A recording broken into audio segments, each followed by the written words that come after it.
some hope to buy. By these 50 countries, differing so much in race and religion, in language and culture. It is a big idea, a new world order. Well, I know they're lying. They tricked me once, but they're not going to trick me twice. The time is now.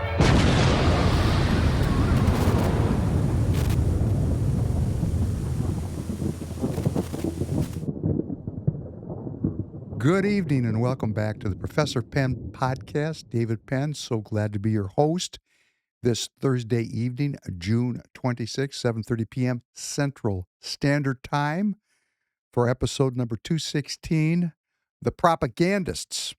The Propagandists. I've been watching the drumbeat for war and the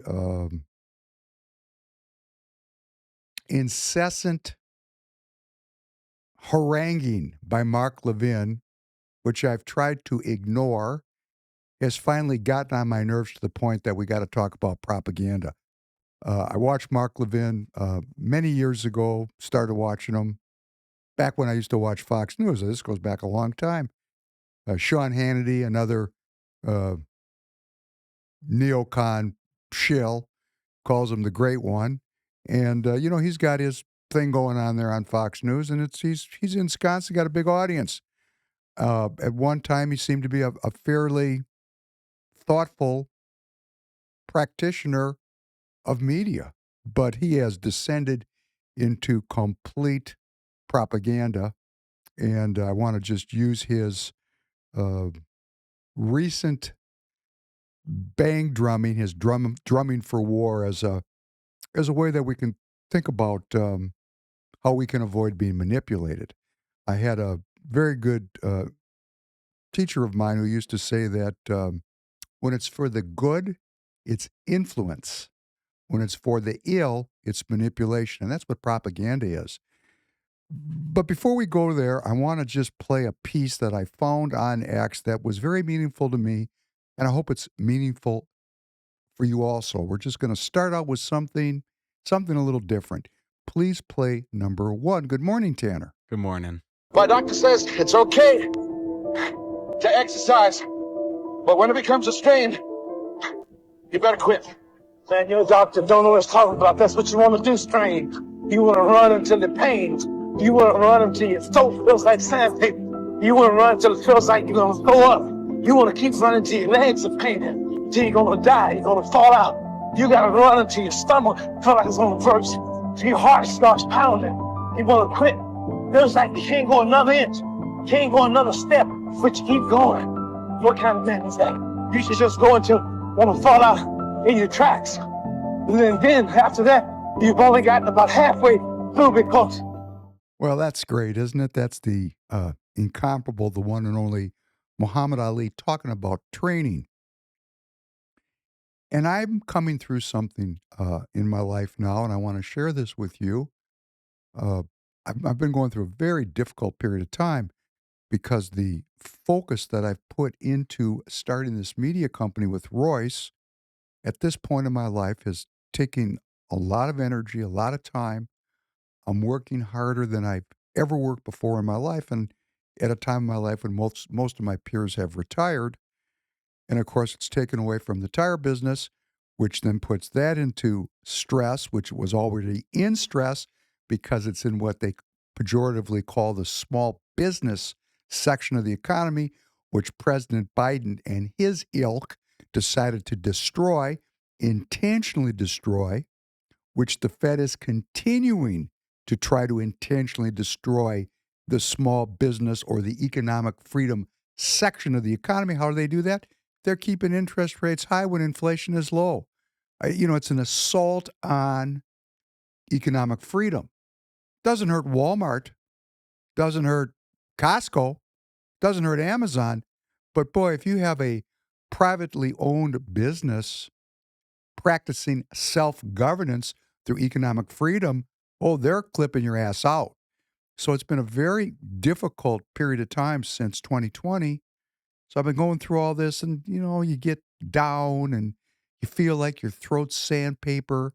You feel like your stomach's going to burst. your legs are a painin, and you keep running. And I want to comment on this because this is very important politically. You know, Dan Schultz popped into the live chat, and every time he comes in, this is the past Tuesday night, he's reminding me the importance of preaching political organizing and political action, because otherwise it's just entertainment. And, you know, we can watch Bugs Bunny, and that's probably more entertaining than the Professor Penn podcast, right? Mhm. I mean, come on.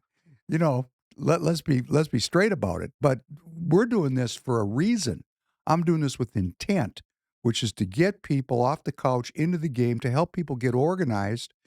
And Tanner's put up for your edification the landing page at precinctstrategy.com, where you can go to really get a deep dive into how to get involved in the political in your local neighborhood. All politics is local. We get seduced through media and propaganda into the federal, into the national, into Washington, into foreign affairs, things that I have no influence over, or just negligible influence.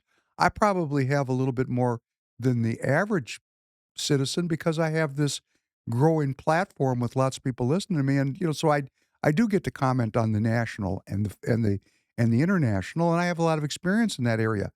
But my political interest is local, and it's just like Muhammad Ali was sharing with us. You got to do it until you're paining.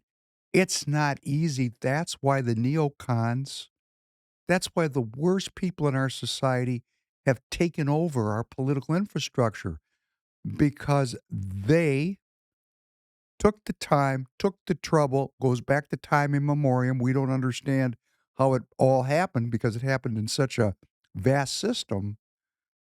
But to get these folks out and to get citizens in that have sacred honor and won't sell out so that we can save our lives.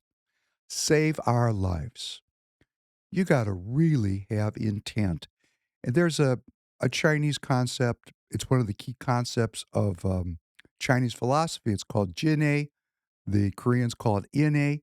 Its translation is endurance. It's physical endurance, but it's spiritual endurance. And actually, that's the same thing, but a little bit different. What we do as humans is we break our existence into mind, body, and spirit. And that is just to study who and what we are. We are a unity. And when we train physically, our spiritual strength increases. When we train spiritually through prayer and thanksgiving, our physical strength increases. When we have hope, when we have determination, when our legs are paining, when we feel like our stomachs are going to burst, we will have to take this kind of attitude and energy into meeting our neighbors. This does not even have to be done through a political party. You're a political party by yourself, be you a Republican or a Democrat, which I say those categories have become meaningless. You know what you want. You want a sovereign nation with a border, with a prosperous economy, with peace.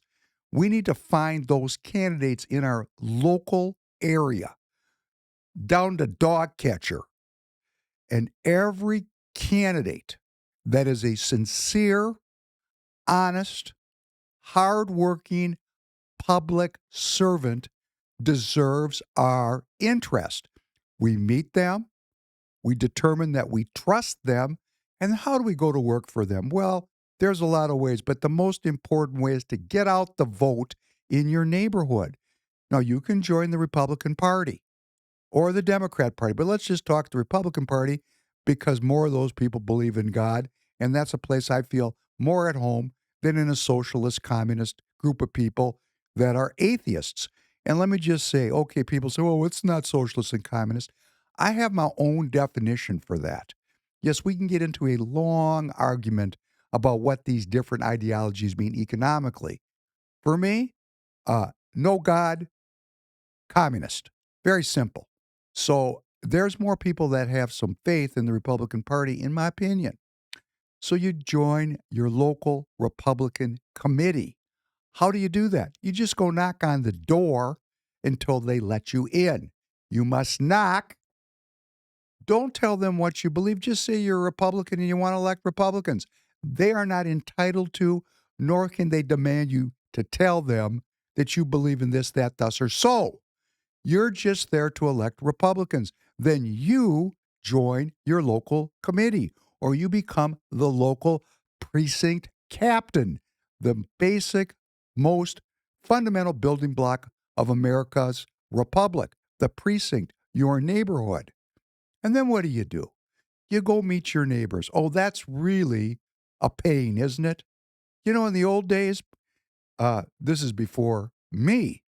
Everybody knew their neighbors because you depended on them, Yeah. right? Yeah, it was a sense of community. There was a sense of community which has been broken by modernity. We don't need the neighbors anymore. Well, yes, we do, because we got to organize our neighbors politically. We got to walk our block. Just start with your block. Your block. Go knock on the door. Just say, look, and pick an issue that is not like abortion. That's a little bit polarizing. Pick an issue like, I don't know, crime in your neighborhood or your local schools, something that you can talk to your neighbors about. We're going to talk about property taxes a little bit later tonight. Talk about property taxes, which they're rising all over the country because the core cities are falling apart. So the property taxes are being increased in the residential areas. You just knock on your neighbor's door and say, knock, knock, knock. Did you see your property tax? I'm pissed. Or potholes, something you can talk to your neighbors about that's not a polarizing idea, something that we can all agree on. Like the weather is nice, okay? Knock, knock, knock. Isn't it a beautiful summer day? Could we, we're grilling some hot dogs in the backyard. I don't know you. My name is David Penn. Could you please come over? I'd like to give you a hot dog and a beer. Okay? And meet your neighbors. Meet your neighbors. That's politics. If we do that, and then you have to keep lists. So you get their telephone number and you get their email address. And if they have social media, you connect to them. And then you find the people in your neighborhood that are what are called soft Republicans. People that are conducive to the idea of limited government, individual freedom, economic freedom, a border, peace, prosperity. I mean, you're going to knock on their knock, knock, knock. Hey, I'm your neighbor. I'm really concerned about peace and prosperity. What do you think they're going to say? I'm looking for World War III. There's reasons to get together, right? So we get together, you meet your neighbors, and you find 2 or 3 Confederates, and then you go to the next block and you do the same thing. Your precinct might have 2,000, 3,000 people in it. It's not a lot of people. You want to they call it canvassing, meeting your neighbors. And then you have that list of the email addresses. Hey, maybe you'll tell them about the Professor Penn podcast or whatever media you want to expose them to. And you get together with them. You make friends with them.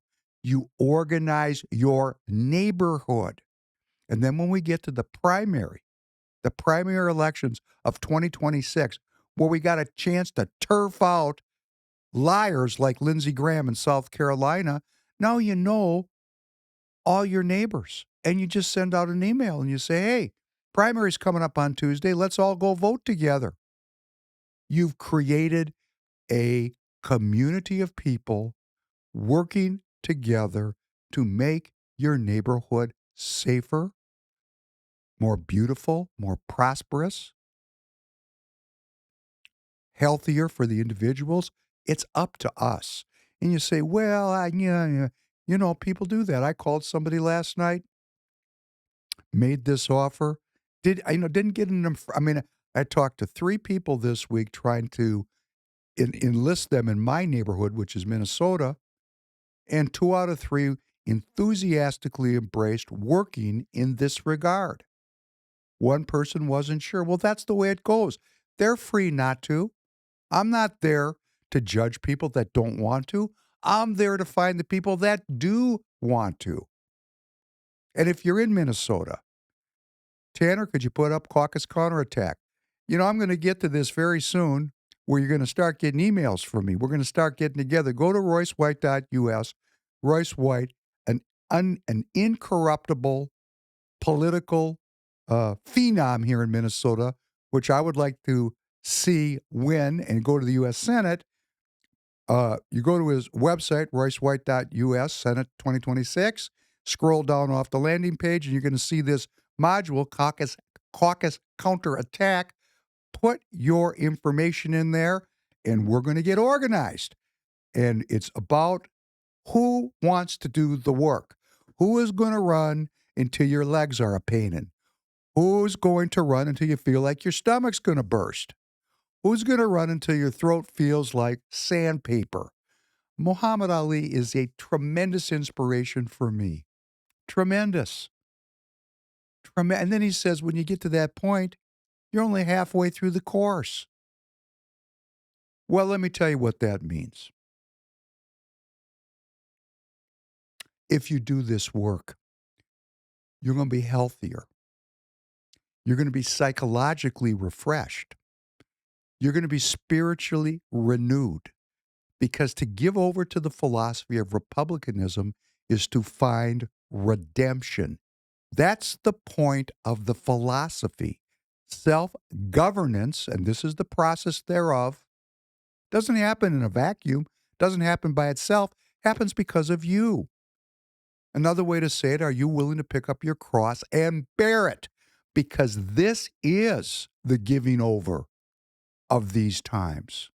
This is the giving over to our republic, to our community, to our faith, to our freedom, to our families. The selfishness that defines Americans is the root cause of our disease. We blame our politicians. They just reflect our own illness.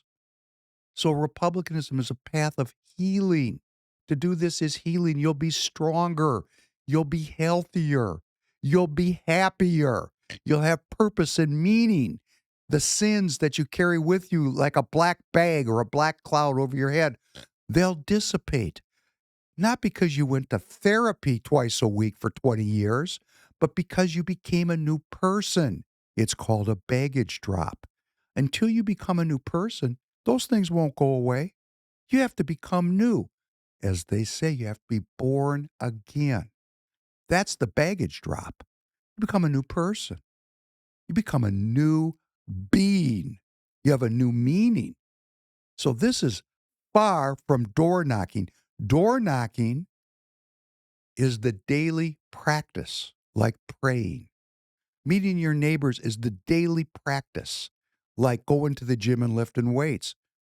The benefit that I get from doing this with you, this community, building this community, is beyond my mortal comprehension. It's beyond what I can understand. And I'm asking you to share it with me because I know it works. Real quick, while we're on the topic, guys, if you're interested in looking into the precinct strategy or Royce White's page, that is all in the description. So just go below in the description and you can find all the links. Why, thank you, Tanner. Yeah. That's very Oh, hey, accommodating. while we're also on it, I'll bring up, let's talk about TireGet.com. Oh, see, my producer is reminding me Tanner would like a raise and I'd like to give it to him. So please, everybody needs tires at some point. 25% of the people watching this are going to need tires this year. Could every one of you buy tires from TireGet? That would be a lot of tires. That would really help us here at TireGet. And let me tell you what you're going to get. The best price on 11 different brands. Can't buy them any cheaper. Service right by your house where we're going to dismount your old tires, mount your new tires, balance them, give you new valve stem, and discard your old tires, all for the very low price of $25 a wheel. Just call your local tire dealer and say, hey, how much does it cost to mount and balance a tire and dispose of my old tire? And when they tell you 40 or 50 bucks, you're going to know 25 bucks is a good deal. Please go to TireGet. If you have a question, call in. If I have time, I'll talk to you myself. I got a very trusted staff of honest people. We do not screw anybody. We stand good for what we do, and we care about every person that calls in. because you're supporting this broadcast. And I'm going to tell you today, if you put into the promo code box at checkout FPR for Free People Radio, I will give you an extra 3% off the already very low price because I'm going to know you heard it here. That's just to track where the people are coming from. That's what it is. So, thank you for that. And then go to the Free People store, coffee mugs, T-shirts, kitchen utensils, things that you need. You got to buy them anyhow from somebody. If you buy them from freepeopleradio.com/store, you're just supporting the content and we need your help. And I'm not afraid to ask for it. So thank you very much for those of you who are taking the time to support Free People Radio. And some of you are actually donating money here because you value what Royce and I are doing. And for that, I have deep gratitude. I actually took someone out for coffee that is supporting the work we're doing here. And, I told her if we were making money, I wouldn't even take the money from her. I mean, really, that's the truth. If we were making money, I mean, really making money, I wouldn't take donations because that's your hard earned with the sweat of your brow, sharing it with us. And we want to be economically self-determining. We want to self-govern. But in the absence of that success, your unsolicited support is very much appreciated. Okay, let's get to the pith of tonight's podcast so we don't run over too long. Some news that matters. Okay, so we've got this controversy now. What was the result of the B-2 bomber strikes in Iran on the Iran nuclear sites? There is a ceasefire now that has held. They're not bombing and killing each other today, although I'm sure in Gaza the fight continues and the death continues. There is good evidence that the Iranians removed the fissile material, the enriched uranium, from these nuclear sites before the B-2 bombers attacked. Allegedly, it's about 400 kilograms of enriched uranium. There's satellite images of trucks showing up there. Now, people say, well, there'd be a radiation footprint if the uranium was there when the bombs hit. That's not necessarily true because that kind of enriched uranium does not give off a lot of radiation. So we really don't know. But there is evidence that the fissile material was removed. I'm not going to know. I mean, I'm watching as we're here. Pete Hegseth, we're recording. It's about 7:30. Pete Hegseth is giving a press conference right now on the issue. There's all this controversy. Were the sites obliterated or not? Okay, so the United States say the sites were obliterated. Israel says the sites were obliterated. But Iran jumped up and said, yes, the sites were obliterated. And right there, when the Iranians agree like that, that's a red flag for me because why would they agree? What does it suit them domestically for one of their key officials to jump up and in perfect English say, yes, our nuclear program has been substantially damaged? How's that going to work domestically with the domestic people? Why would they say, well, I would say they would say that to agree because they're just trying to hide what they have left intact. And why do people build nuclear weapons? Well, okay. Korea has nuclear weapons. North Korea. The United States doesn't attack North Korea because they have nuclear weapons.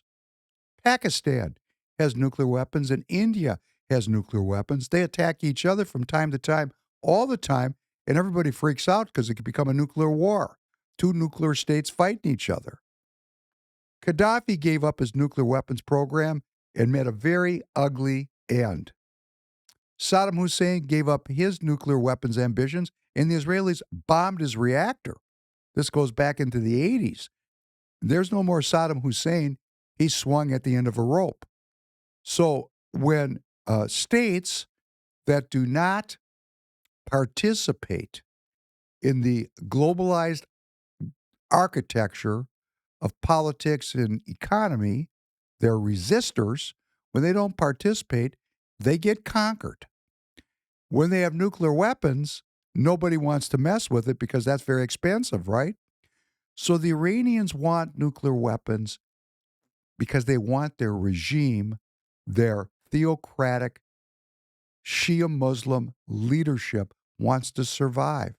So certainly now the outcome of these attacks is that they will continue to attempt to build a nuclear weapons capability. And they clearly have the rockets, the missiles to deliver a nuclear weapon.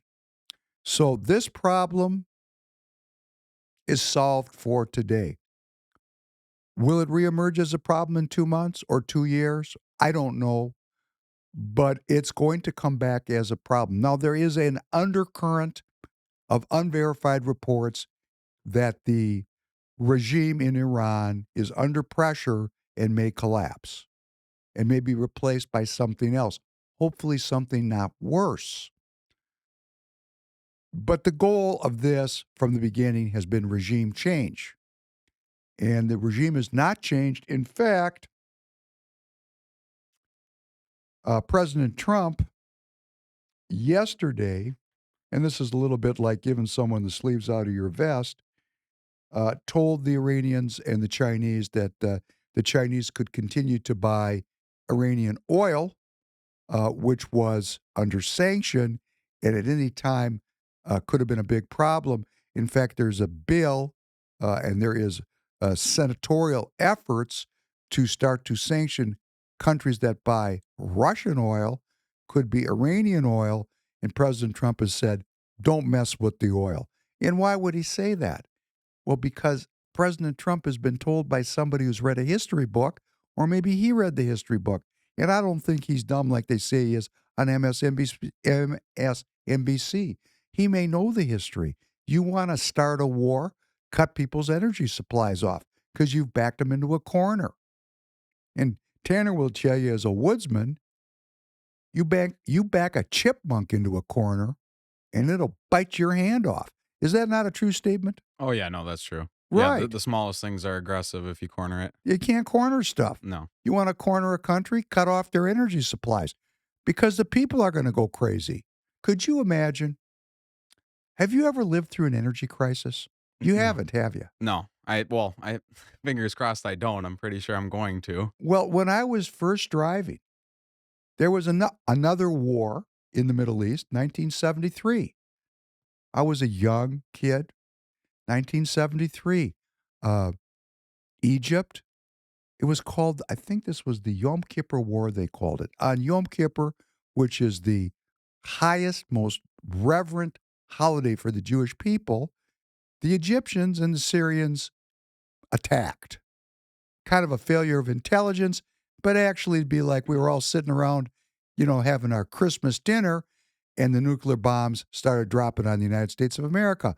An unexpected attack on the most relaxed day of the year. Now, for the Jews, Yom Kippur is a very not relaxed day. It's a very prayerful and intense day because that's the day where you find out in the historical, kind of the supernatural world of the Jewish people, are you going to be inscribed in the book of life or the book of death for the next year? So people are praying real hard trying to get into the book of life.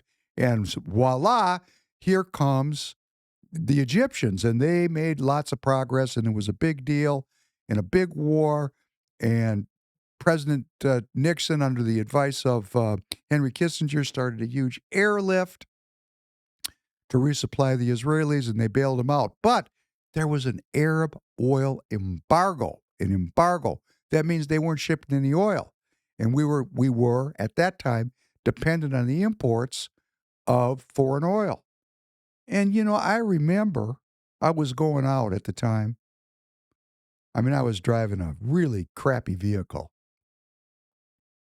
And you'd go to get gas. In fact, we had, if your license plate, if your last number in your car, if your license plate was even number, you could get gas on 3 days a week. And if it was even odd number, you had the other 3 days a week. Of course, we didn't buy gas on Sundays because in those days, people were supposed to go to church on Sunday. The gas stations were closed here in Minnesota. But there was no gas, and you would wait in a line. I remember waiting in a line for like 2, 3 hours. And I didn't have any money because I was just a kid to buy $5 of gas. Now, $5 of gas went a long way. That was 10 gallons of gas in those days. But we would have to wait, actually wait in line to get gas. Can you believe that? Yeah, sounds like Costco today. Well, that's a little bit It different. definitely is different, but yeah, I can But it's relate. kind of the same thing, but a Yeah, little it's bit just different. waiting in line. But you know you're going to get gas at Costco Yeah. if you wait long enough. Sometimes you waited in line, and when you got up to the pumps were dry. Now, you do that long enough in a society, and people are going to get very pissed off. So you can't deny people oil, and President Trump knows that. And he's saying, hey, let's make it work. Also, when you let the oil flow around the world, it keeps the oil price lower. I looked this morning, it's $65. That's exactly break even in the Permian Basin in West Texas. Goes below 65, hey, they're going to shut down those rigs. No more work in the West Texas area if the oil price goes down below 65. It's right at 65. It's staying right at 65. I wonder how they make it do that. Seems to be some agreement that we're staying at 65. President Trump's got a lot of power. He's not all powerful, but he wields that power with a great deal of economic insight. Meanwhile, the Russians are telling the Iranians, because the Iron Triangle is still there, that they're going to do whatever they got to do to help the Iranians out, depending on what the ask is, and that they're going to respond to Iranian requests. They've offered to be a mediator between the West and Iran, and allegedly, Iran is going to meet with the United States face to face next week. So, miracles happen. I believe in miracles. Why would we preclude a miracle? I don't want to be too judgmental about the outcome. So while I said that this problem is not solved and it's going to come back, there can be a miracle. It's a miracle when you decide to pick up your cross and bear it, meet your neighbors, and organize your neighborhood. If you're going to do that, put it in the live chat or send an email to support@TireGet.com and let's meet because I want to support you. That is something I'm interested in supporting. Now, I'm not the Russian government. When they say they're going to support something, they are serious about it. They're serious. That's a serious deal. So we'll see. We'll see. Not everybody is like Mark Levin, wants to bang the drum for war. A lot of people are looking at this and going, whoa, we're right on the edge of obliteration. Maybe we should step back. Turkey. Turkey is very worried now. The public in Turkey is becoming increasingly worried about a direct military confrontation with Israel. I've been to Turkey many, many, many, many times. Turkey, the first time I went to Turkey, the very first time, I sat in the office of an executive of a tire company in Ankara. That's the capital. And he looked at me and he said, it's almost the first thing he said to me. He said, there's 65 million Turks and we're all ready to die for Turkey today. And I thought to myself, that's a strange way to say hello. you know? Just laying his cards out. Well, yeah. And, he was nattily dressed. I mean, really looked good and very political. But that was his opening bid with me. The Turks are getting worried about going to war with the Israelis. The Turkish army and the Israeli army are button heads in Syria now. The Turks were the Turkish government was the first Muslim government or a government of a Muslim country to recognize the state of Israel in 1949. And that is because after the Ottoman Empire fell apart, there was a reformer there named Ataturk, who believed that Muslim culture and Islamic religion was holding back the development of Turkey. He wanted to westernize his country.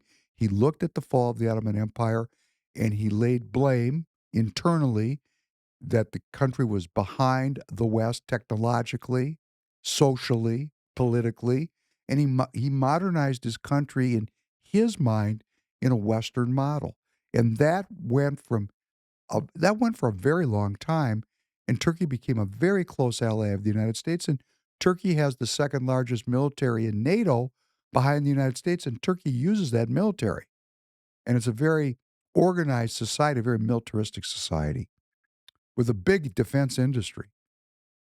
Uh, this current president, Erdogan, has been in power about 20 years. He's a very cagey individual, very sharp, very smart politician, very charismatic. Uh, he's really on the payroll of the West, but he wants to have more independence from the West. He's experimented with joining the BRICS, the Shanghai Cooperation Organization. He has a lot of support and interactions with the Chinese. Turkey's fought many, many, many wars with the Russians, but he's bought S-400 missile systems from the Russians, much to the ire of the U.S. military establishment. Got booted out of the F-35 program for that. He's tried to maintain an independent path on the outside. On the inside, he's on the payroll of the West. That's my opinion. That's an opinion. When I get propagandist or make an opinion, I like to call it out. It's my opinion based on how I see Turkey perform, not what he says, but what he does. And what he does is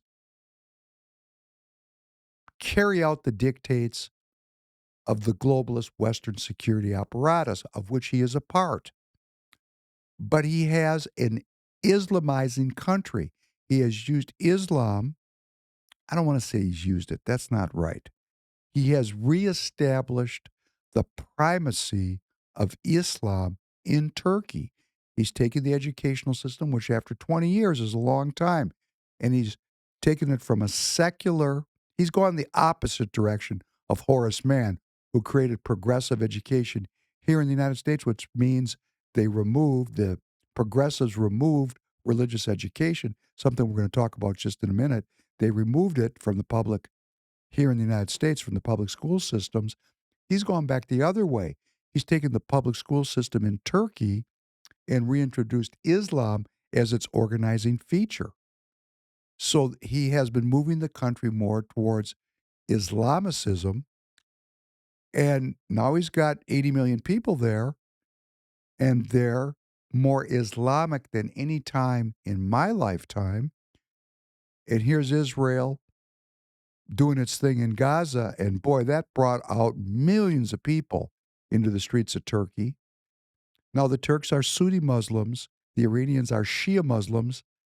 They don't get along on face value and even on a deep level because of that rift. But the people were conquered. The Ottoman Empire came down because of the efforts of the West. They lost their empire in the Great Game, struggling mostly with the British and the French and the Russians to some degree. They lost what they had. They were beat down. They'd been subordinated. They were a proud people that had an empire, and they want back in the big game. And they see Israel now as the preeminent power of the Middle East because Iran's been knocked down many pegs, and the people are getting concerned because of the close proximity of those militaries, of a military confrontation between Israel and Turkey. It's a big deal.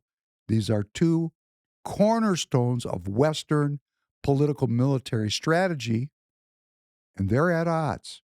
That's something we need to be paying attention to.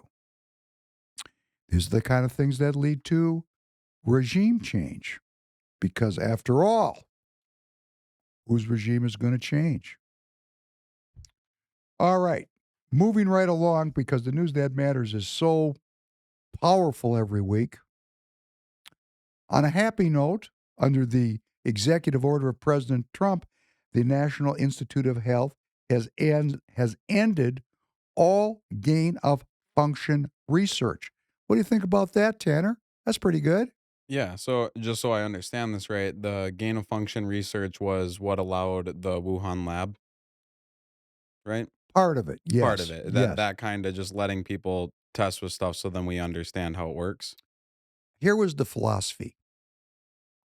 Viruses and bacteria could mutate. Yep. So a relatively non-lethal virus could mutate and become quite lethal. So let us as researchers create that virus in a more lethal form, study it, and then develop a vaccine before the mutation happens in the natural environment. Okay? Okay. That's a cover story. This is biological weapons research. Right. Okay. No more. We're not going to do that anymore, which means it's going to go underground. It's going to go somewhere. Yeah. Okay. So here's the argument: we have to do it, or the North Koreans and the Chinese will. Well, my argument is okay, I can live with that. If we're going to die in some kind of pandemic caused by a man made uh, biological agent, I'll let it come from an enemy and not from within my own tax dollars spent at my own government. Okay, I'm going to live with, because this is the argument always.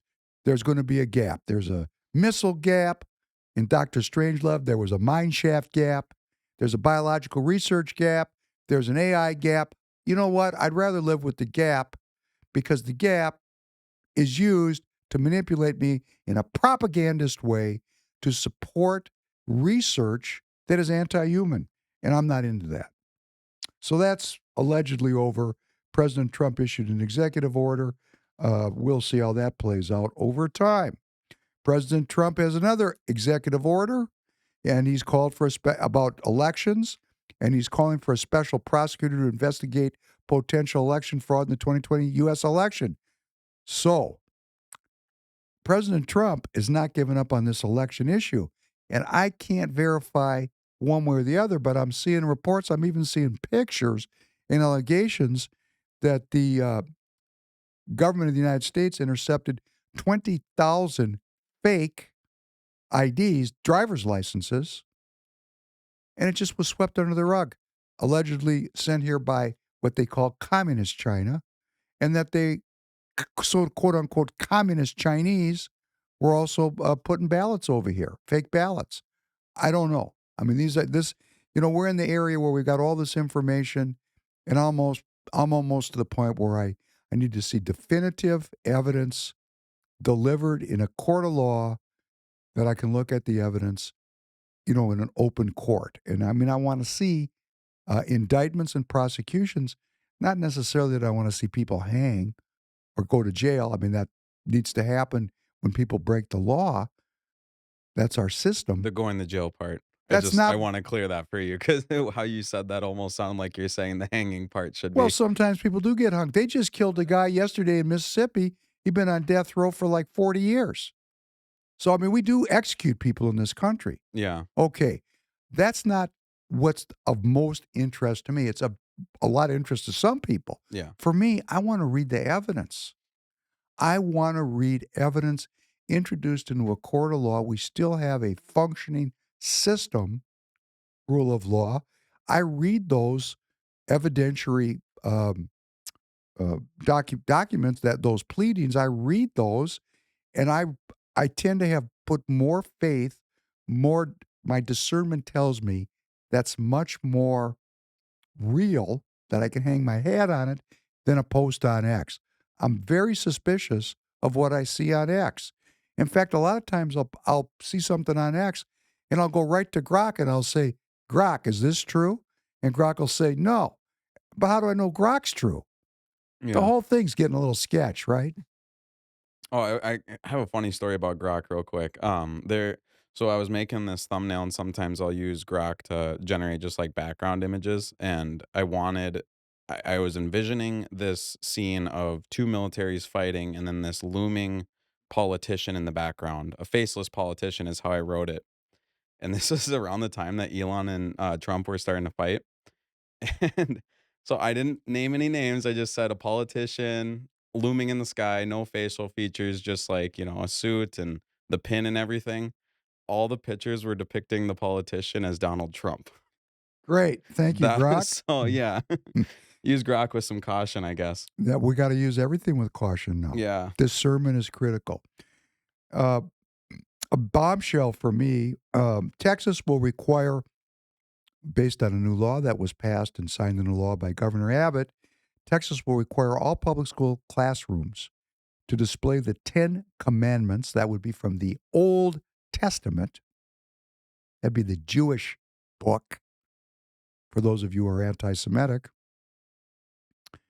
To display the 10 commandments under a new law that will make the state the nation's largest to attempt to impose such a mandate. So they're going to hang in every public school classroom, instead of the pride flag, it'll be the 10 commandments. It's a pretty big change, isn't it? Yeah. Wow. Wow. I think we're going to talk more about that next week. That's a little bit like President Erdogan taking their secular public schools in Turkey and making it Islamist education. In Texas, they have made the decision that our society rests upon the 10 commandments that were revealed to Moses and written into the old book, the Old Testament. How do you be anti-Semitic? And I mean, do the anti-Semitic people not believe in the 10 commandments? Maybe they don't. Maybe they're pagans. Yeah. I mean, I don't get that, right? This is something I got to think about. So just so I'm sorry, I'm a little confused. Are you saying where does anti-Semitism tie into this? Well, there's so much anti-Semitism on X that when I look at X, it should be for Jewish people scary because it's not friendly. Yeah. And there's ample reason for people to be questioning what's going on in our government and our country relative to the Israeli lobby. And quite clearly, Benjamin Netanyahu, quite clearly to me, has tried to drag the United States into a war in the Middle East. And President Trump said, stop. That's how I interpret the events. Mm. I think a lot of other people see it, but I don't have any anti-Semitism. I'm anti-war. It's kind of a difference, right? But there's all these anti-Semites, and they really are drawing this distinction between Judaism and Christianity. And I don't see that same distinction. I understand the difference, but I don't see the distinction that they see. And I'm thinking to myself, man, if you think everything that the Jews did was awful, and they're the synagogue of Satan, well, when Moses came off that mountain with those tablets, and those were the 10 commandments, and that's the organizing idea of everything that's going on in the West, and Governor Abbott has just put up the Jewish 10 commandments in every public school classroom in Texas. How does that work? I got to think this through, because maybe the anti-Semitic people are going to say this is awful to have these Jewish 10 commandments up in every public because the Jews are manipulating everything. I'm only saying this to you because we got a problem here, and we need to have adult conversations about what this means. That's the 10 commandments. Jesus came to fulfill the law, not to overturn the law. That's the law. But man, we spend a lot of time in America trying to overturn that law. Boy, we don't follow those. The Big 10, hey, we specialize in breaking those rules. Yeah. The believers break those rules. Like me, the people like me that believe in God, I've broken those rules. So the whole process of religion is one of redemption, of the baggage drop, so you can get back, feel good about yourself after you break those rules. But think about the people that don't believe in God. Those rules don't exist for them. Yeah. Which is so Wow. sad because I feel like, nonetheless, if you're atheist, you can decide that. That's your free will. But the 10 commandments, if you remove all religious context, I don't understand why people would be upset about it. It is such a golden set of rules of just how to get along, how to better yourself. slow down there. Sorry. Slow your roll. Sorry. The fundamental wedge issue in this country is a woman's right to choose. Mhm. That's a violation of the Ten Commandments if you're on the pro-life side of the equation. So who came up with that idea? Now I have, and I was thinking about this in the shower this morning, thinking about what I was going to say this morning. And family for me has become an expanded idea because I've been divorced, and I really have decided now. I have 5 biological children, 4 girls and a son. And then I have a stepson. And Royce, and if you're watching this, Royce, if I'm speaking out of school, you can correct me. But I really feel Royce and I are a family. And I'm old enough, like I'm a father's age for him. Mm. And, he's an independent dude. He does whatever he wants to. I'm not saying I tell him what to do. I'm just saying I feel like he's family. Yeah. And I love him like it's like he's family. I got 4 daughters. They're all pro a woman's right to choose. My mother is pro a woman's right to choose. That kind of breaks down traditional culture. My mother just in the last month got mad at me and told me I belong in the 7th century, which is exactly what Mark Levin is going to say on this clip we're going to play in just a couple minutes. In other words, if you're some kind of regressive believer in God, you don't fit into modernity. So this issue about these commandments is not a small issue, putting them up in those classrooms. That's No. a big deal. Yeah, That's I a mean, big deal. I kinda see it too, like, as a Christian myself, it scares me just because it sets a precedent that it's like, well, whoever's in power then, if we've set that precedent, it can be swapped out with any religion. So that's the one part that scares me. If we get to it today, or we're going to get to it next week, you know what the religion they're trying to swap us out into? What? Secular humanism. Yeah. And that's a cover story for Satanism. So you're absolutely right. And this is why this is all cultural. It's really, when I say go meet your neighbors and befriend them, that's a political act, but it's cultural in nature. This whole thing, this experiment of America is going to rise or fall based on the culture, the cultural rules, the norms, the costumes, what we consider to be great histories, great people. It's all going to hinge on American culture. And my underlying goal in these podcasts is to throw off the control of the European business model and European intellectual tradition, which so dominates our universities and our culture, and develop a truly American way of doing things that binds us all together again and heals the divisions and rifts that the crown has used to divide us and weaken us in their attempt to control the United States of America.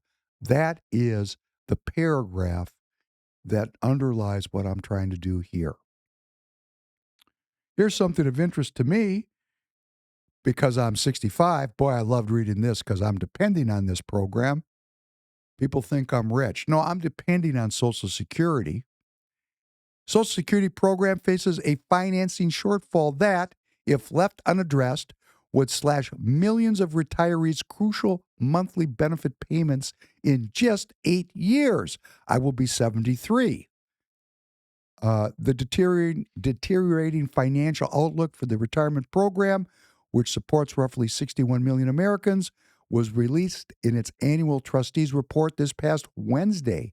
It is now expected to run out of money 9 months earlier than previously projected, which means benefits could be reduced by 23% if Congress does not act to bolster the program. Wow, that's not very happy. I guess I'm going to get to keep working.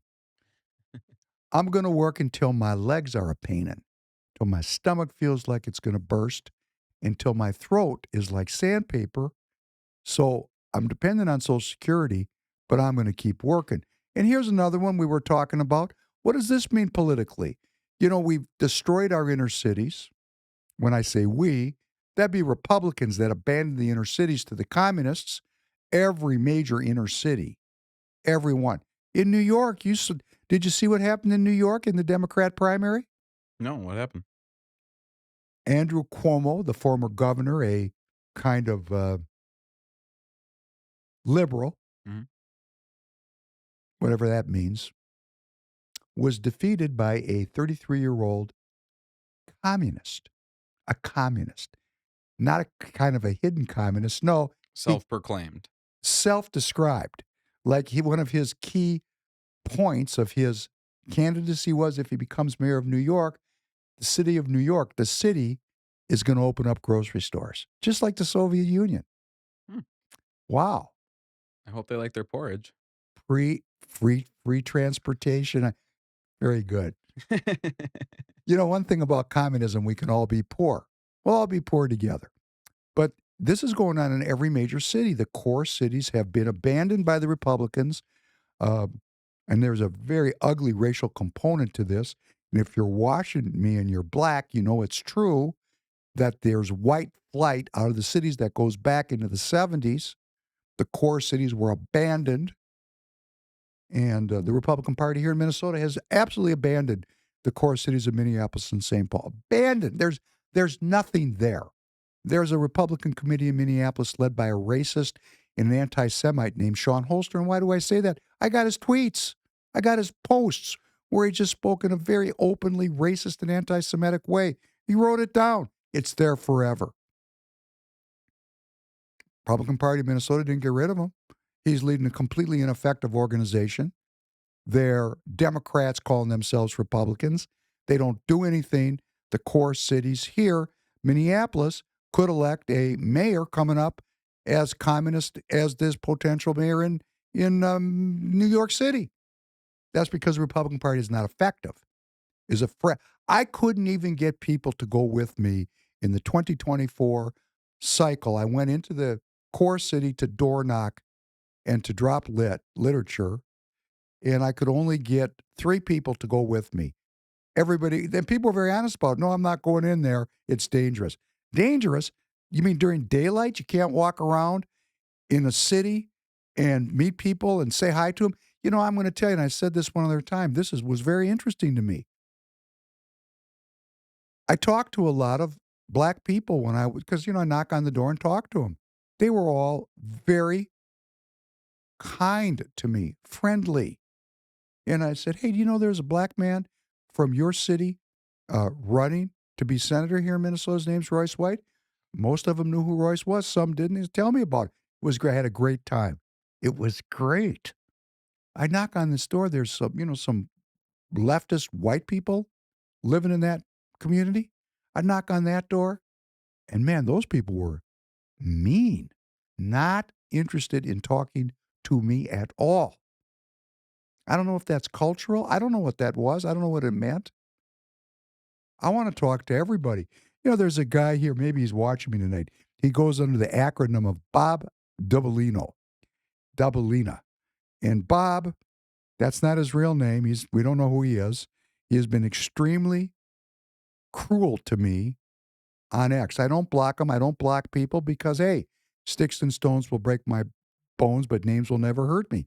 He's ridden me very, uncompromisingly and, very, very difficult to deal with them. And I was in a posting back and forth with Walter Hudson, who's a state rep here. And Bob came in and said something, which I hadn't heard from Bob to me for a long time.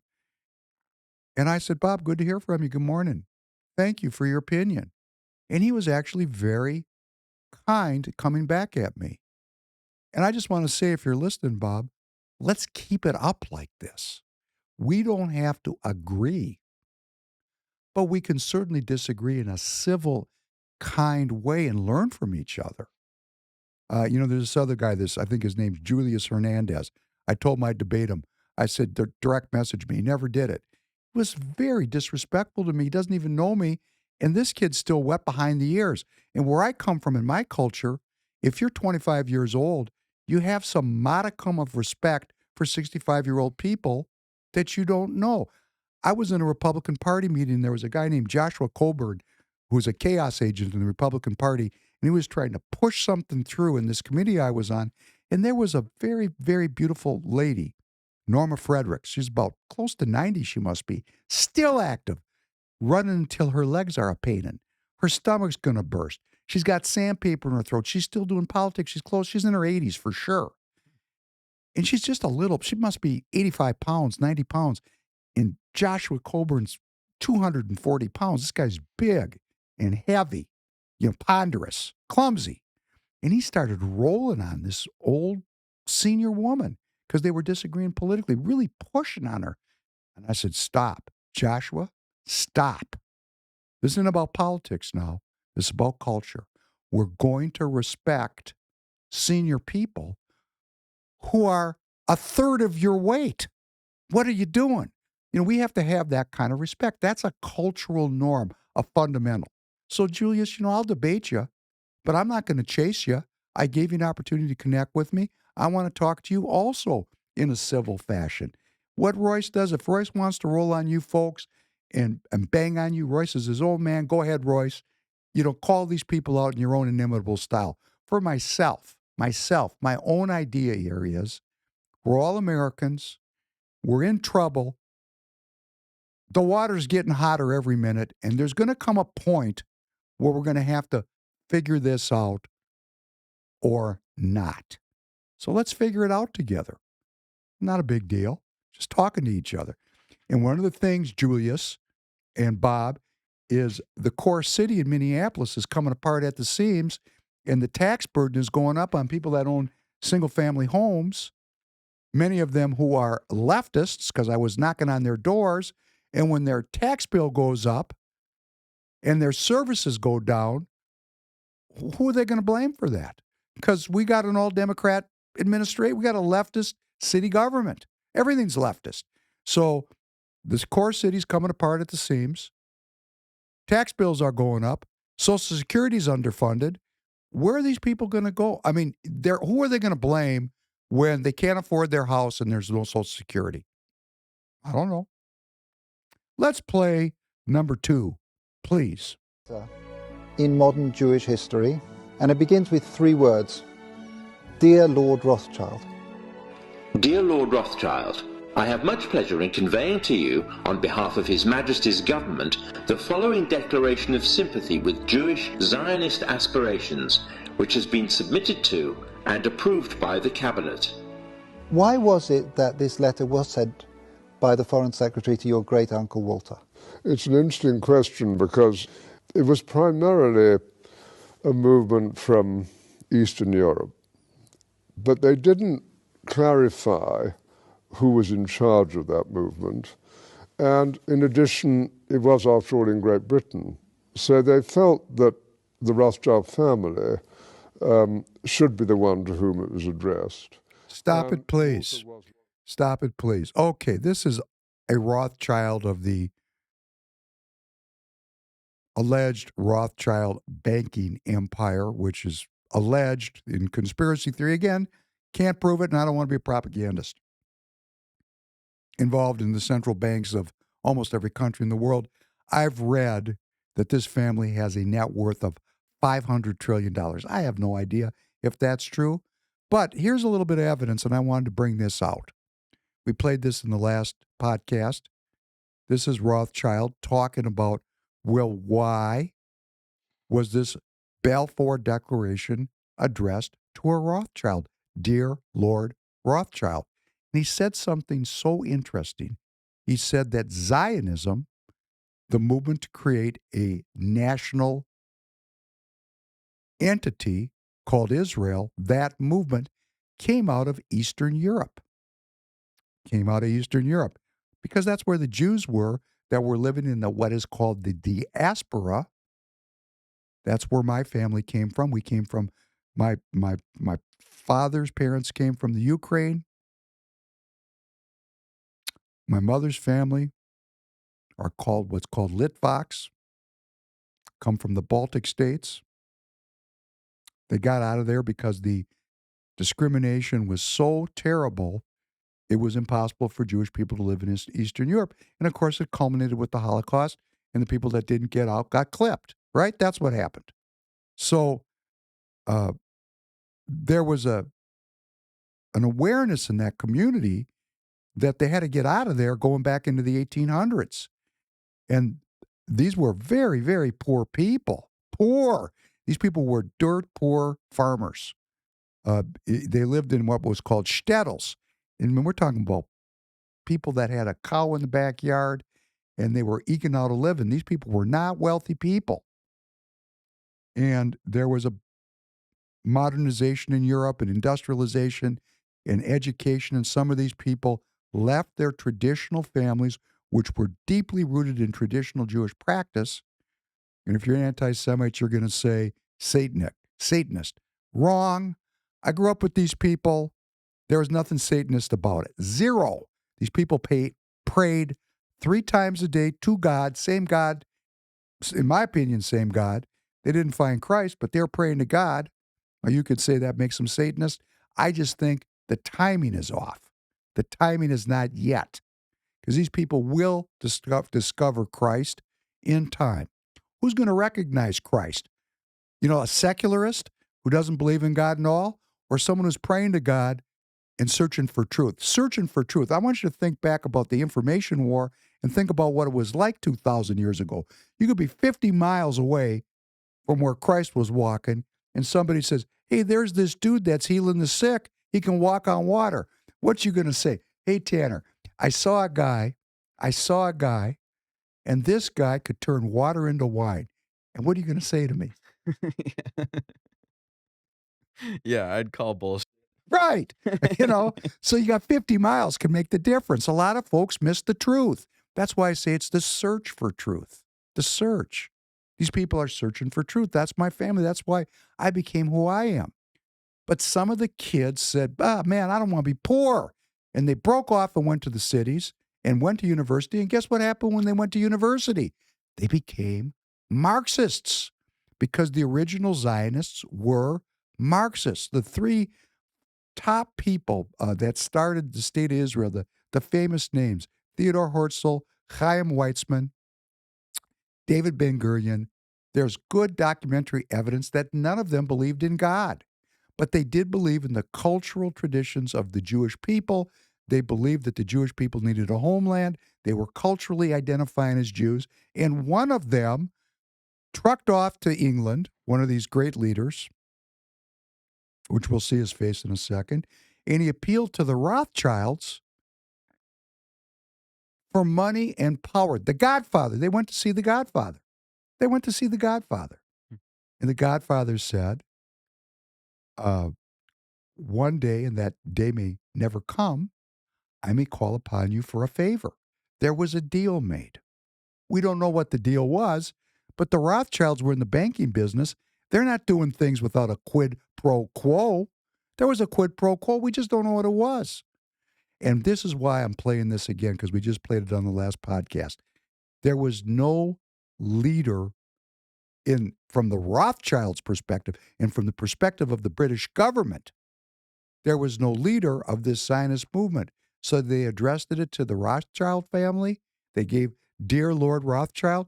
No, the Rothschilds were the leaders of this movement, or the British government would have addressed the Balfour Declaration to someone else. See, these are the little truths we find that are hidden on YouTube, which get lost in the sands of time. Let's continue. Lord Rothschild, and he was a Zionist. And stop. there's really What does that mean?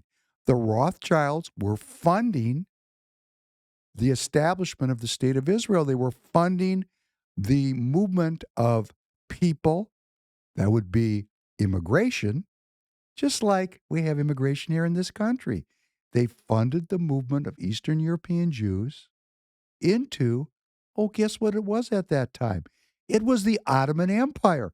It wasn't British. Palestine, when this started, was controlled by who? The Turks, the Turkish Ottoman Empire. So the British government said, we got a good idea here.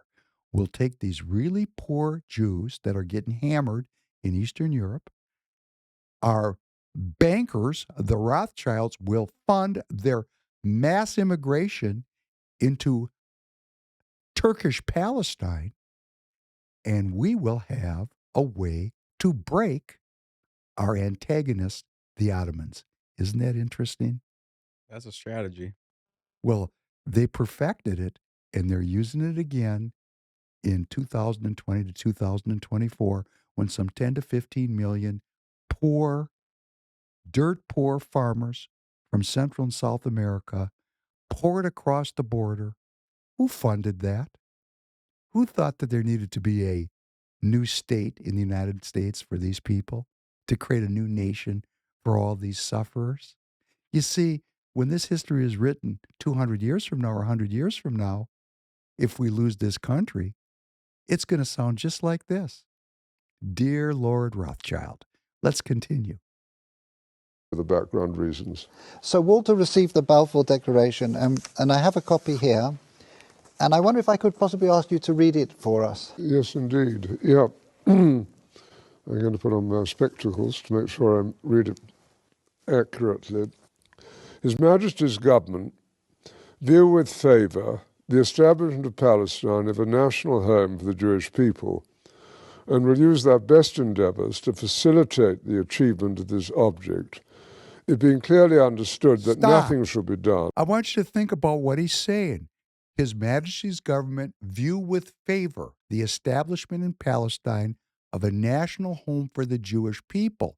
This is before World War I, before the unwinding of the Ottoman Empire, and will use their best endeavors to facilitate the achievement of this object. That means they will use their best endeavors to facilitate the mass migration of Jewish people from Eastern Europe back into the Ottoman Empire. This was war through immigration. Let's continue. Let's continue. I want to get to this last one in a second because it's hilarious. Let me just read it. This is great. Let me take the words right out of this Lord Rothschild's mouth.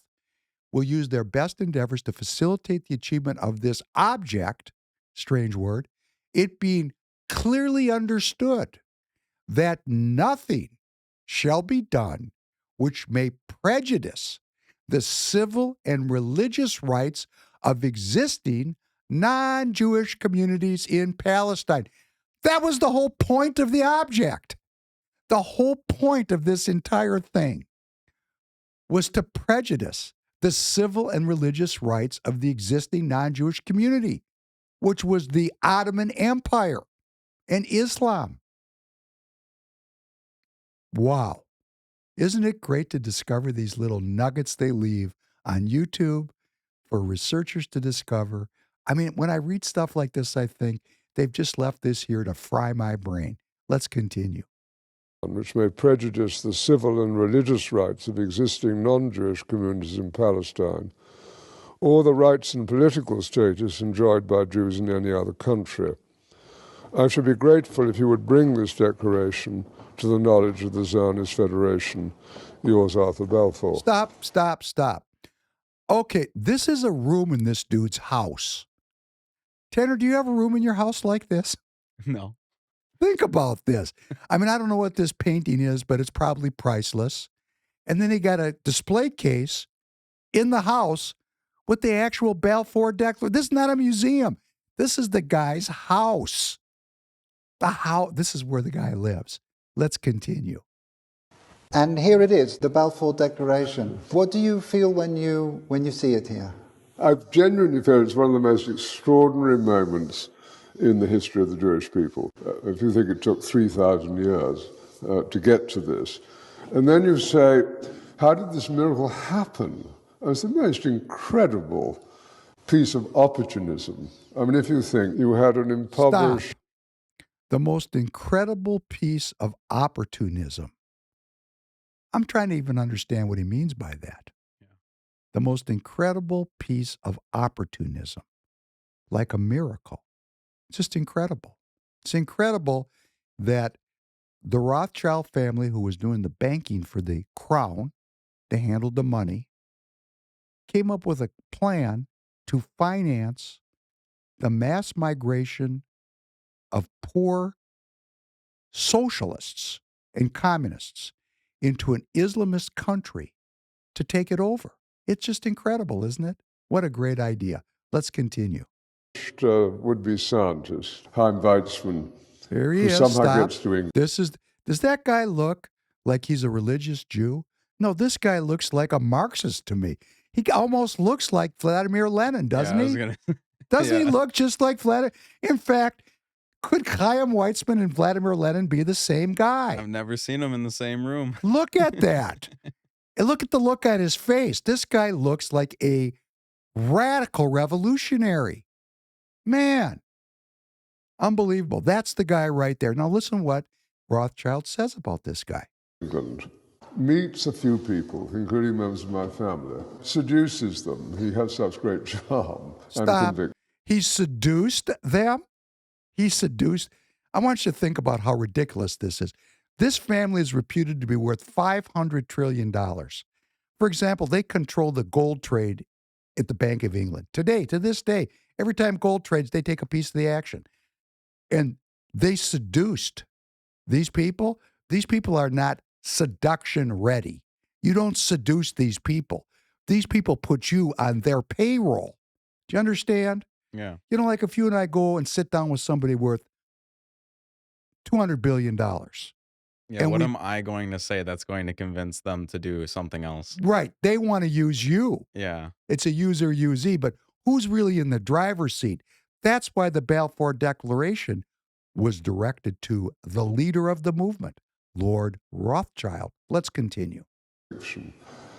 He gets to Balfour, and he unbelievably persuades Balfour and Lloyd George, the Prime Minister, and most of the ministers, that this idea of the national home for Jews should be allowed to take place. I mean, Okay, stop. Now I'm getting into the propaganda segment of tonight's broadcast.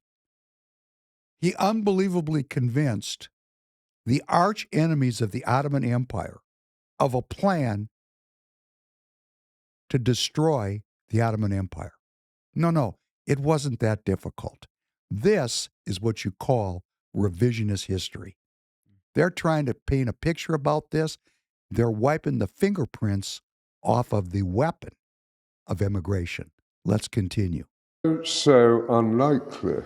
And then he's, starts to fight a difficult battle with the British cabinet, and this letter goes through 5 drafts, as you know.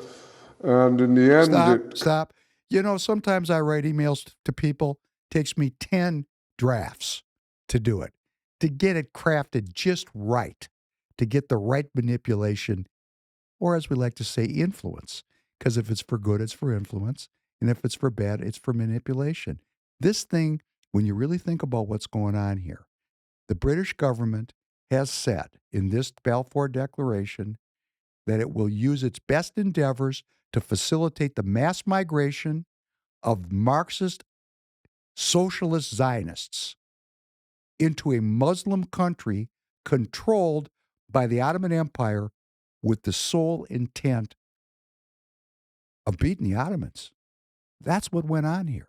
And the Jews needed to get out of Eastern Europe, so they said, hey, sign me up. Because they were damned if they did or damned if they didn't. If they stayed home, guess what happened? They got gassed.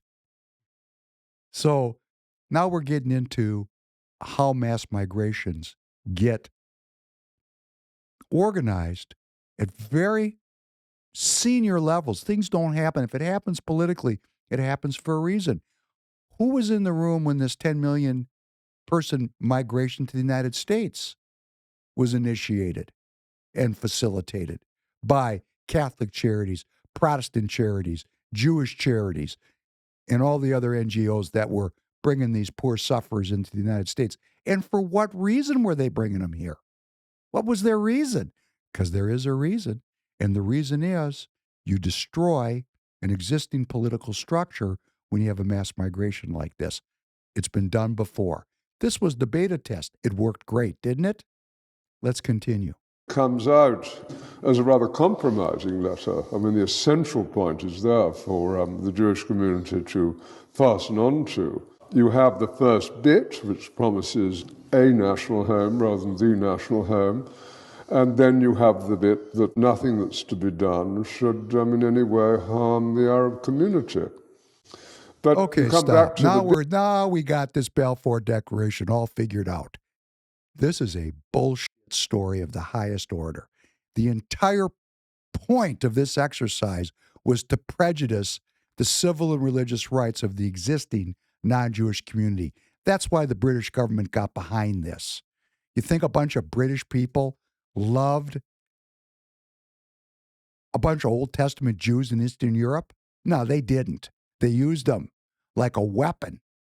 And then they came up with some bullshit Zionist, evangelical, Christian, religious justification for it. The whole thing is a cover story. It's propaganda.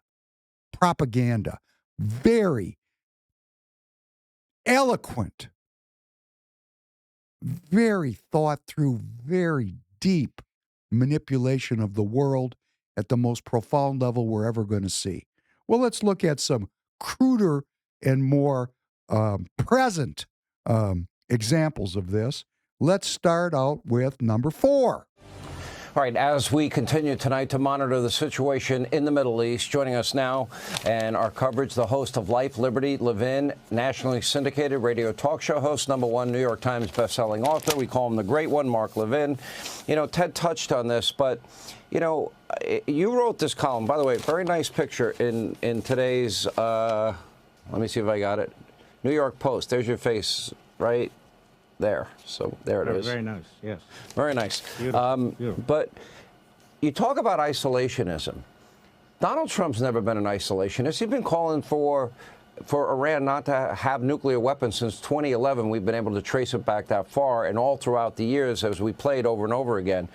He's the guy that wiped out ISIS and the Caliphate. He's the one that took out Soleimani on that tarmac. He's the one that took out al-Baghdadi and associates. This is the biggest existential threat to the entire Western world, Israel, the United States. The idea that the #1 state sponsor of terror would get a nuclear weapon. People that can't seem to understand that kind of puzzle me. But it's not up for them to decide what Donald Trump's foreign policy or how to define the MAGA movement. But it looks like they're trying to co-opt it. We have one of the greatest men, one of the greatest presidents of our time, and I believe God does things for a reason, and that's what he's done. And so we should lower ourselves to people who obviously are incoherent when it comes to protecting our country. Let us be clear, and Ted hit on a lot of this too. This is a country that tried to assassinate our president. You know, in the good old days, that would be enough to blow them off the face of the earth. They tried twice. Stop, We please. haven't done anything. Stop. Now we're into propaganda. Propaganda. Selective information, presenting only facts that support the narrative, ignoring or distorting others. We all know that there was 2 attempts on President Trump's life, correct? Correct. Butler and at the golf course, right? Right. He just said that the Iranians were behind that, didn't he? Did you hear that? Yeah, he was insinuating it, yeah. Yes, he was. This is called propaganda. He took a fact, and he distorted it. I've seen no evidence. I haven't even seen the implication anywhere that Iran was behind those 2 assassination attempts. Have you? No. Propaganda. Let's continue. We have fought these bastards for 47 years, half a century. Stop. They go on. Demonization portrays opponents as evil, dangerous, or subhuman to justify actions against them. We have fought these bastards. Demonization. Let's continue. With their bumper stickers, forever wars, forever wars. Well, guess what? The Israelis are going to put an end to this forever war, and so will Donald. Stop again. Simplification. Forever wars. Like it's not a big deal to talk about the forever war. Simplification is a big part of propaganda. Reducing complex issues like war to black and white choices and narratives. Very simple. Very simple. Demonization, simplification, selective information, and we're not even into this thing for 60 seconds. Let's keep going. Trump. Then I hear the questions, well, how much does the United States want to get involved? Well, I don't know. They want to have intercontinental ballistic missiles to hit the United States with nuclear warheads. How do we know? They've said so, death to America. And they said that's not a slogan, that's a reality. Really? You know, in World War II, a lot of the countries didn't even have loaded language, threatening us with nuclear annihilation, using charged words or phrases to evoke strong reactions. Yeah, I'm going to get nuclear bombed. That makes me kind of react strongly.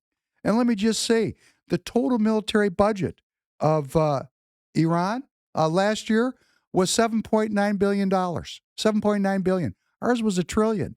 They're really a threat to me, aren't they? They're spending $8 billion a year on their military, and we're spending $1 trillion. But I'm supposed to be terrified of these people. No, this is not about the United States being terrified. This is about a problem for Israel. But let's just continue with Mr. Propagandist Mark Levin, the great one. Have advance notice. We have advance notice. They want intercontinental ballistic missiles. This is plain English. Plain English. They want nuclear warheads, and they're going to hit us with them. Okay. Stop. Fortune telling. They're spending $8 billion a year on their military, and they're going to hit us with the nuclear weapons that they don't have. Propaganda. The drum of war. This is beating the drum of war. This man is not talking about our country. This man is shilling on Fox News for another country, isn't he? This would be a great drinking game. Turn on Fox News, and every time you hit a point of propaganda, take a drink. I like that. Maybe we can make some money on this. Oh, man. And there might be an app. We would have been wasted already. 2 minutes and 35 seconds. I would have been done. Let's keep going. He's going to get better. I'm a warmonger because I think that these 7th century primitive barbarians with 21st century... 7th century primitive barbarians. Demonization portrays opponents as evil, dangerous, or subhuman. Primitive barbarians. Subhumans. You know, Iran, Persia has one of the oldest, most developed, most artistic, culturally developed histories on the planet. There's poets that have come out of Iran that are fundamental building blocks of how we think about the world. And this guy's calling them subhumans. Subhumans. Wow. Well, this guy is right out of Goebbels, Joseph Goebbels' Propaganda Class 101. Let's keep going. Technology should be removed so that we can protect our country, our families, our children. If this is not a reason to defend ourselves, then give me one. An Islamo-Nazi regime with a nuclear warhead. Demonization. Islamo-Nazis. He's been saying that for years. Islamo-Nazis. In other words, if you got a problem with Israel, you're a Nazi. That makes me a Nazi. That would be called demonization. Let's keep going. Had intercontinental missiles that have threatened to assassinate the President of the United States. Gee, and we have morons, fools running around the country. This isn't MAGA. This isn't MAGA. This isn't what I voted for. Donald Trump is a forever war president. How so? He's going to do what every president before him since Carter didn't have the guts to do. He's going to put an end to this damn thing. And that's what needs to happen. That's not a warmonger. That's a peacemaker. That is a man who's going to make sure this generation and future generations are protected from nuclear missiles coming out of the Middle East, from barbarian primitives from the 7th century. That's what he wants to do. And then I hear the question. Are you getting the fact that this is completely clownish? Yeah. This guy's a clown. I think the most creative thing that you had to point out to me, because I just didn't, once I thought about it more, I was like, oh, you're right, is him claiming that these 2 assassination attempts had something to do with Iran. And now we're just now he's just saying it as if it's fact. Right. Why? And he keeps calling these people subhumans. Yeah. Demonizing. Anytime you want to go to war, well, let me tell you, this is just fact. A fact. If you really get into a fight with someone and you think they're human beings, you got a problem. When you fight with people, they're no longer humans. They're targets. And what he's doing is he's removing their humanity and turning them into subhumans. And he's saying, he's not even making it in the subtext. He's saying they're subhumans. Subhumans. Unbelievable. Please continue. Well, won't this create a bigger war? Really, with who? Tell me which Arab country has stepped up and said, you know what, we're going on the side of Iran. They're doing so great. The Israelis are kicking their asses left and right, and the U.S. hasn't even gotten involved directly. Yeah, so where are they? They're nowhere. How about China? Nowhere. How about Russia? Nowhere. What happened to World War III? There is no World War III. They all sound like a bunch of Marxist Islamists. They don't sound like patriotic Americans. Let me be clear. This is good versus evil. You're either a patriotic American who's going to get behind the President of the United States, the Commander-in-Chief, or you're not. One other thing. Stop. These little Stop. Can I get this one? Simplification. Well, it's even a better one. It's called bandwagon appeal. Oh. You're either going to get with the program or you're not. Encourages conformity by suggesting everyone supports the cause or idea. And if you're not with this cause, you're a moron. Dude, we're hitting every tally. How long is that list you got in your hand? 1, 2, 3, 4, 5, 6. Oh, 7. man. I think we have hit every Emotional tally. manipulation appeals to fear and anger and patriotism. We just heard it. He's going to say it again. He's going to talk about the red, white, and blue just in a minute. Selective information, distorting facts. We saw that with the assassination. Repetition. He keeps saying Islamo-Nazi, Islamo-Nazi, Islamo-Nazi. This is brainwashing. Repetition, brainwashing. Demonization. 7th century subhumans, 7th century subhumans. In other words, they believe in God. My mother just said, I belonged in the 7th century. Obviously, Mark Levin he's a cultural Jew, not a believer. Because you wouldn't talk that way about believers. I certainly wouldn't. Simplification. Reducing complex issues down to black and white choices. We're either going to bomb them or we're not. Yeah, that's the good and evil saying Right, that. that's right. Loaded languages. We've heard that. And bandwagon appeal. Let's continue. In one 5-minute clip, this guy hits it all. Yeah. weasels in Congress like Tom Massey? The War Powers Act. And I'm a constitutionalist, he says, and I know the president's not, he can't do this on his own. Hey, Tommy, let me educate you about the Constitution. Is the War Powers Act in the Constitution? It was passed in 1973. Was the Constitution adopted in 1973, Tommy? I don't think so. So you're joining up with Talib, who supports the enemy. Omar, who supports the enemy. Folks, this is black and white. You're either on the side of the red, white, and blue, or you're on the other side. It's that simple. Oh, what is the War Powers Act? It is an unconstitutional law that tries to steal power from the commander-in-chief. If Congress wants to step in, and they don't believe that the President of the United States should help Israel, help us, take out a nuclear site so these primitives don't have a missile that can hit Detroit and Los Angeles and Philadelphia or wherever they want to, if that's their belief, they have what's called the spending clause of the Constitution. They can withhold money. Congress did that in the Vietnam War to Ford. He vetoed it. They overrode his veto. You know why they won't do that? They don't have enough votes to do it, to override his veto. We need to stand behind our commander-in-chief. We need to stand behind the Israelis. We need to put this evil to rest once and for all. 50 years is a forever war. It's time to get rid of them. Done. Great. You know who watches this? The majority of the 462-year-old members of the Republican Party in Minnesota. That's who watches this, and they believe this because they're not very educated, unfortunately. This is their education. Well, let me show you where this came from. Could you please play number 3? Now, the message was in every respect total. Judentum stellt eine infektiöse Erscheinung dar, die ansteckend wirkt. Deutschland jedenfalls hat nicht die Absicht, sich dieser jüdischen Bedrohung zu beugen, sondern vielmehr die, ihr rechtzeitig, wenn nötig, unter vollkommener und radikalster Ausschaltung des Judentums entgegenzutreten. Extermination of the Jews. He almost let the truth slip out. Goebbels in the Sports Palace. He wanted public approval for a total war on the home front as well. The pinnacle of his speeches, painstakingly rehearsed. How to bring a people to the point of madness. Gegner behaupten, das deutsche Volk wehrt sich gegen die totalen Kriegsmaßnahmen der Regierung. Will nicht den totalen Krieg der Engländer, sondern die Kapitulation.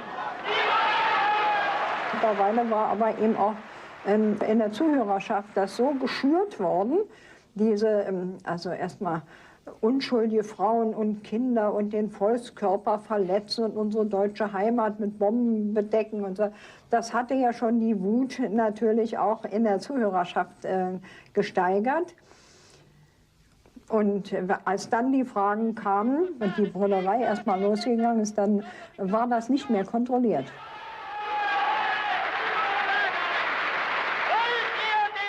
Do you want total war? Yes. Demonization, selective use of facts. This woman is saying we were quite horrified to see how it was possible to make the packed-out sports palace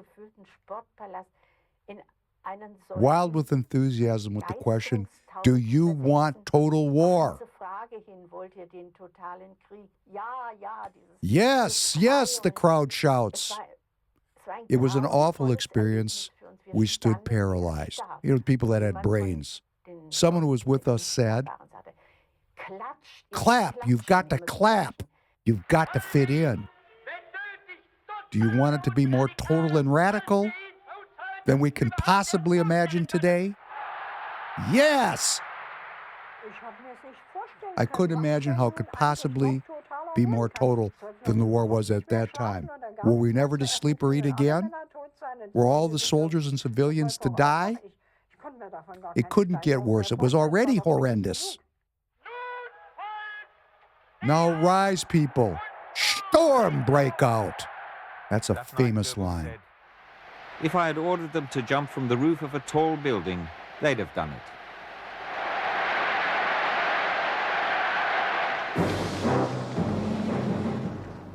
That's good, Tanner. Thank you very much. Thank you. I know we're getting close towards the end here, but this has a striking resemblance, and you're gonna have to help me with the names because I'm still learning. But was this not similar to what happened to Jesus when he went to what was the town that he got crucified at? I can't think of the name right now. Where he was Where did he get crucified?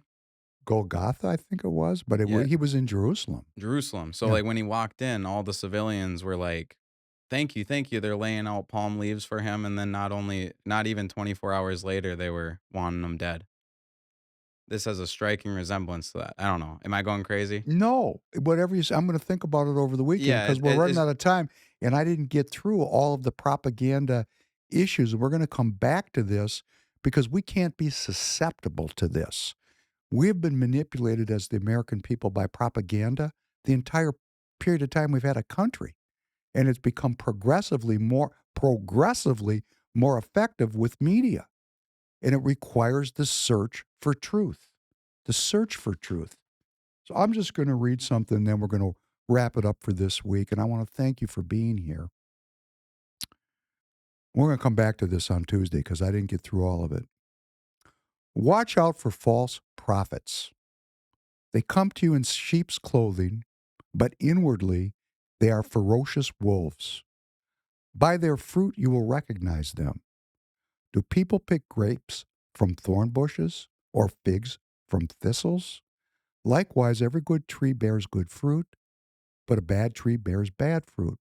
A good tree cannot bear bad fruit, and a bad tree cannot bear good fruit. Every tree that does not bear good fruit is cut down and thrown into the fire.